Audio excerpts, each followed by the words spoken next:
ones in theirs, the skinny ones, the fat ones, the long-legged, the lop-tailed, the floppy-eared, the ones whose broken limbs healed crookedly. They all have their own body configurations and strengths, their own beauty. They live and play according to what and who and how they are. They do not try to be what they are not. Up in the Northlands, I watched one old wolf who had only 3 legs.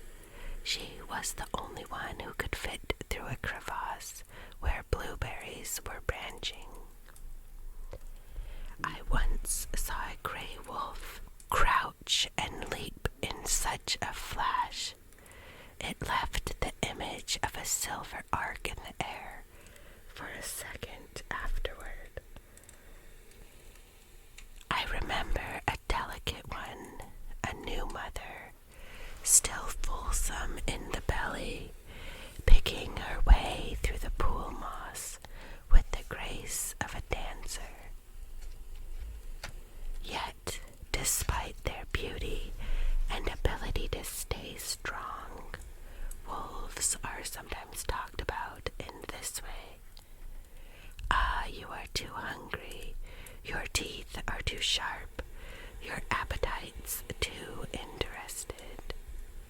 Like wolves, women are sometimes discussed as though only a certain temperament, only a certain restrained appetite is acceptable. And too often added to that is an attribution of moral goodness or badness according to whether a woman's size, height, gait, and shape conform to a singular or exclusionary ideal. When women are relegated to moods, mannerisms, and contours that conform to a single ideal of beauty and behavior, they are captured in both body and soul and are no longer free. In the instinctive psyche, the body is considered a sensor, an informational network, a messenger with myriad communication systems. Cardiovascular, respiratory, skeletal, autonomic, as well as emotive and intuitive. In the imaginal world, the body is a powerful vehicle, a spirit who lives with us, a prayer of life in its own right. In fairy tales, as personified by magical objects that have superhuman qualities and abilities, the body is considered to have 2 sets of ears, one for hearing in the mundane world, the other for hearing the soul, 2 sets of eyes, one for regular vision, another for far seeing, 2 kinds of strength, the strength of the muscles and the invincible strength of the soul. The list of 2s about the body goes on. In systems of bodywork such as Feldenkrais, Ayurveda, and others, the body is understood variously as having 6 senses, not 5. The body uses its skin and deeper fascia and flesh to record all that goes on around it. Like the Rosetta Stone for those who know how to read it, the body is a living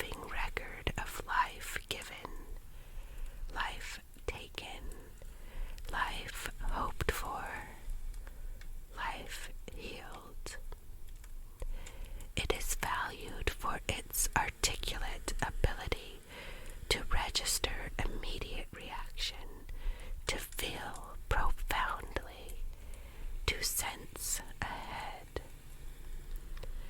The body is a multilingual being. It speaks through its color and its temperature, the flush of recognition, the glow of love, the ash of pain,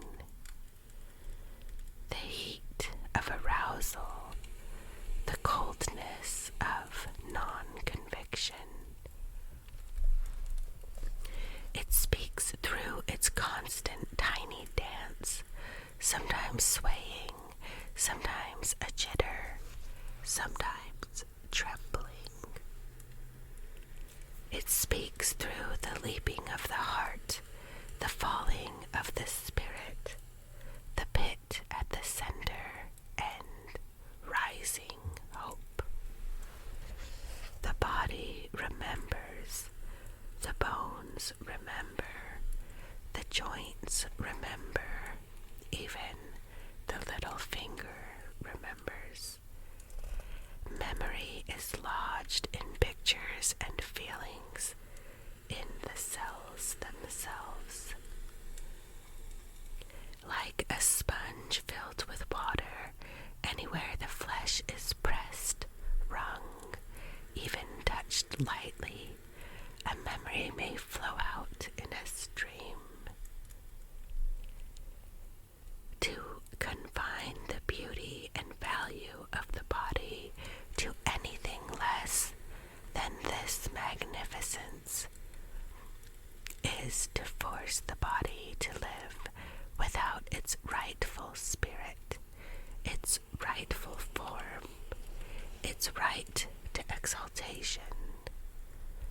To be thought ugly or unacceptable because one's beauty is outside the current fashion is deeply wounding to the natural joy that belongs to the wild nature. Women have good reason to refute psychological and physical standards that are injurious to spirit and which sever relationship with the wild soul. It is clear that the instinctive nature of women values body and spirit far more for their ability to be vital, responsive, and enduring than by any measure of appearance. This is not to dismiss who or what is considered beautiful by any segment of culture, but to draw a larger circle that embraces all forms of beauty, form, and function. Body talk. A friend and I once performed a tandem storytelling called Body Talk about discovering the ancestral blessings of our kith and kin. Opalanga is an African-American griot, and she is very tall, like a yew tree, and as slender. I am una mexicana, and am built close to the ground, and am of extravagant body. In addition to being mocked for being tall, as a child she was told that the split between her front teeth was the sign of being a liar. I was told that my body shape and size were the signs of being inferior and of having no self-control. In this concurrent telling about body, we spoke of the slings and arrows we received throughout our lives, because according to the great they, our bodies were too much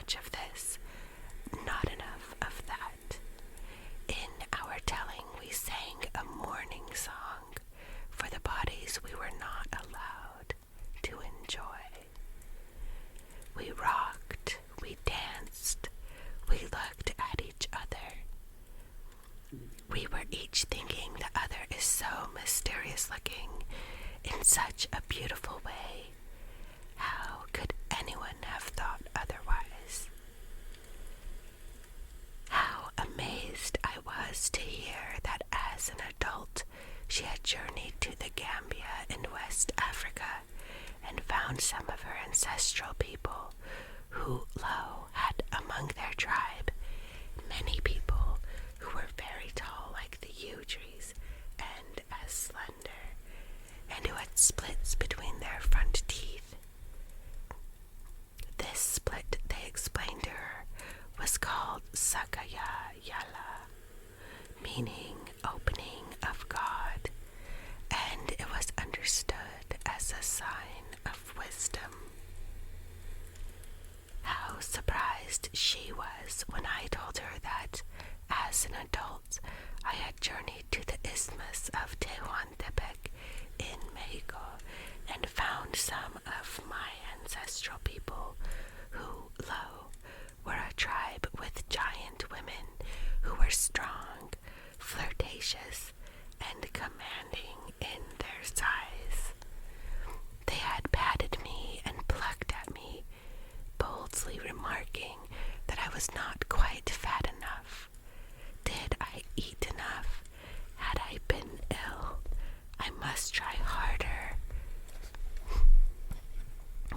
They explained, for women are la tierra, made round like the earth herself, for the earth holds so much. So in the performance, as in our lives, our personal stories, which began as experiences both oppressive and depressive, end with joy and a strong sense of self. Opalanga understands that her height is her beauty, her smile one of wisdom, and that the voice of God is always close to her lips.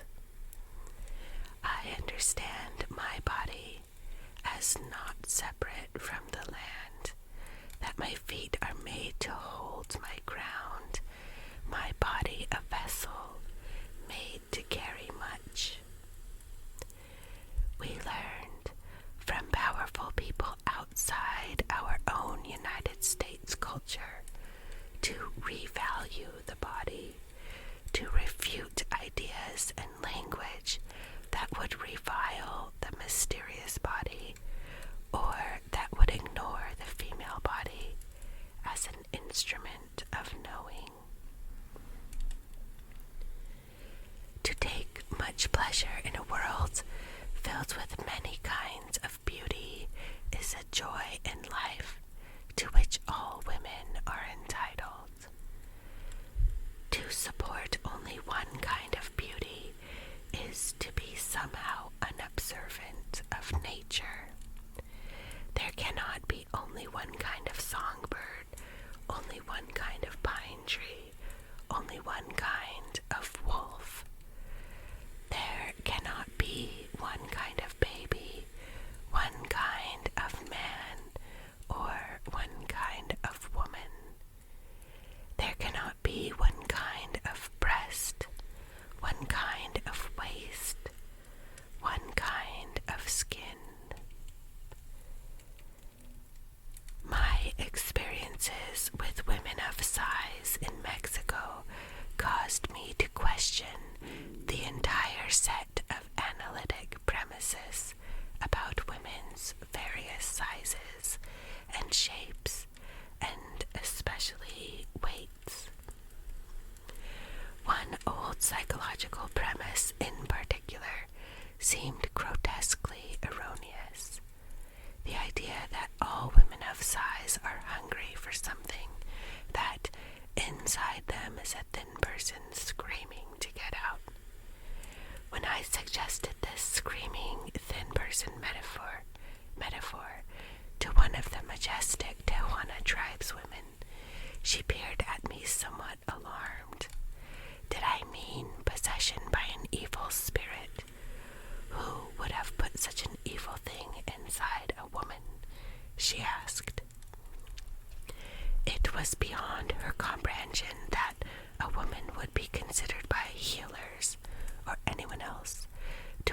screaming woman within because she was naturally big. While compulsive and destructive eating disorders that distort body size and body image are real and tragic, they are not the norm for most women. Women who are big or small, wide or narrow, short or tall, are most likely to be so simply because they inherited the body configuration of their kin. If not their immediate kin, then those a generation or two back. To malign or judge a woman's inherited physicality is to make generation after generation of anxious and neurotic women.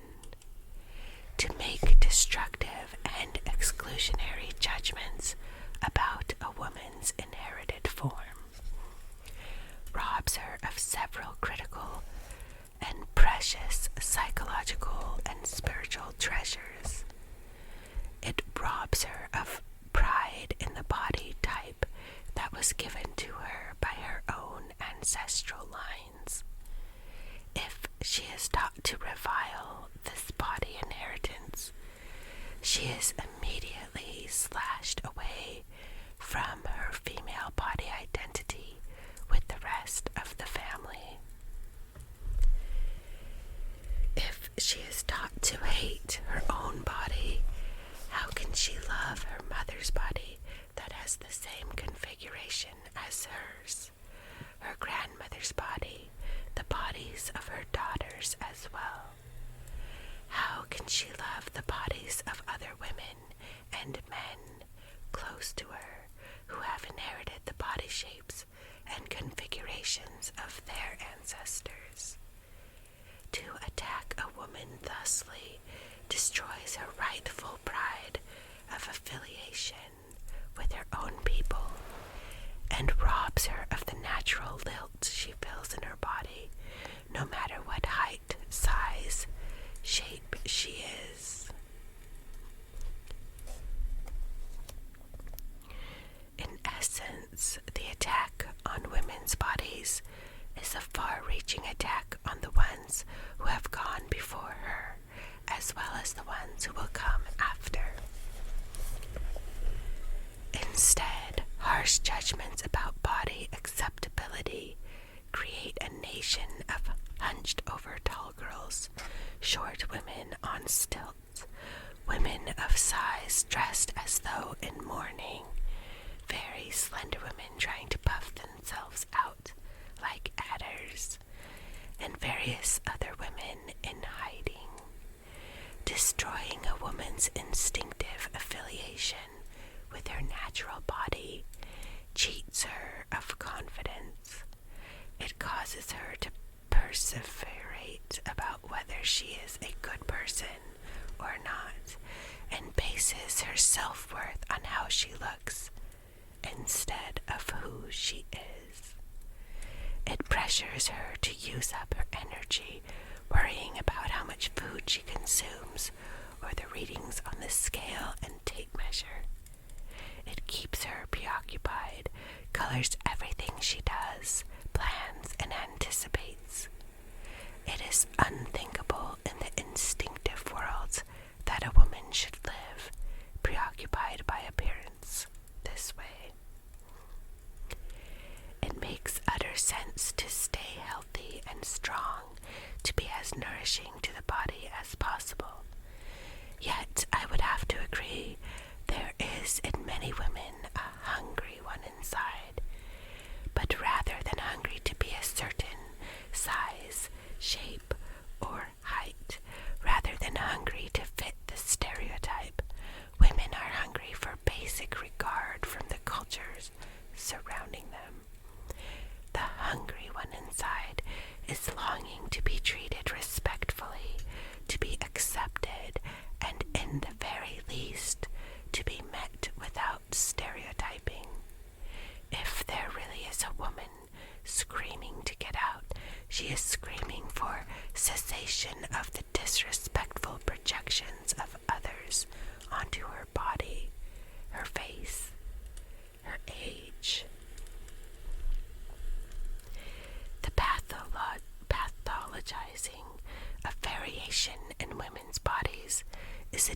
bias endorsed by many psychological theorists, most certainly by Freud.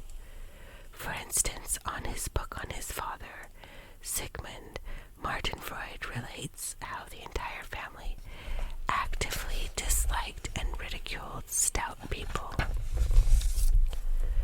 The reasons for Freud's views are beyond the scope of this work. However, it is difficult to understand how such an attitude would assist a balanced viewpoint towards women's bodies. Yet, suffice it to say that various practitioners of psychology continue to hand down this bias against the natural body, encouraging women to turn their attentions to a constant monitoring of body, thereby robbing them of deeper and finer relationships with their given form. Angst about the body robs a woman in some large share of her creative life and her attention to other things. This encouragement to begin trying to carve her body is remarkably similar to the carving, burning, peeling off of layers, stripping down to the bones, the flesh of the earth itself. Where there is a wound on the psyches and bodies of women, there is a corresponding wound at the same site in the culture itself, and finally on nature herself. In a true holistic psychology, all worlds are understood as interdependent, not as separate entities. It is not amazing that in our culture there is an issue about carving up a woman's natural body, that there is a corresponding issue about carving up the landscape, and yet another about carving up the culture into fashionable parts as well. Although a woman may not be able to stop the dissection of culture and lands overnight, she can stop doing so to her own body. The wild nature would never advocate the torture of the body, culture, or land. The wild nature would never agree to flog the form in order to prove worth, prove control, prove character, be more visually pleasing, or more financially valuable. A woman cannot make the culture more aware by saying change, but she can change her own attitude toward herself, thereby causing devaluing projections to glance off. She does this by taking back her body, by not forsaking the joy of her natural body, by not purchasing the popular illusion that happiness is only bestowed on those of a certain configuration or age, by not waiting or holding back to do anything, and by taking back her real life and living it full bore. All stops out. This dynamic self-acceptance and self-esteem are what begins to change attitudes in the culture.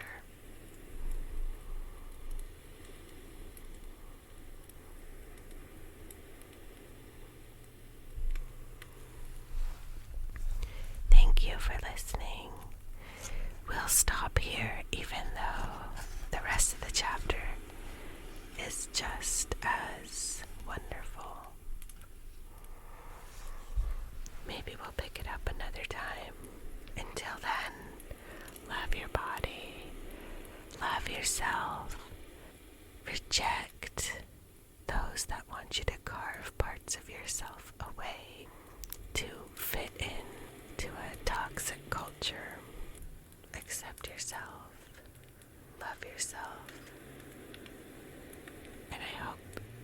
to get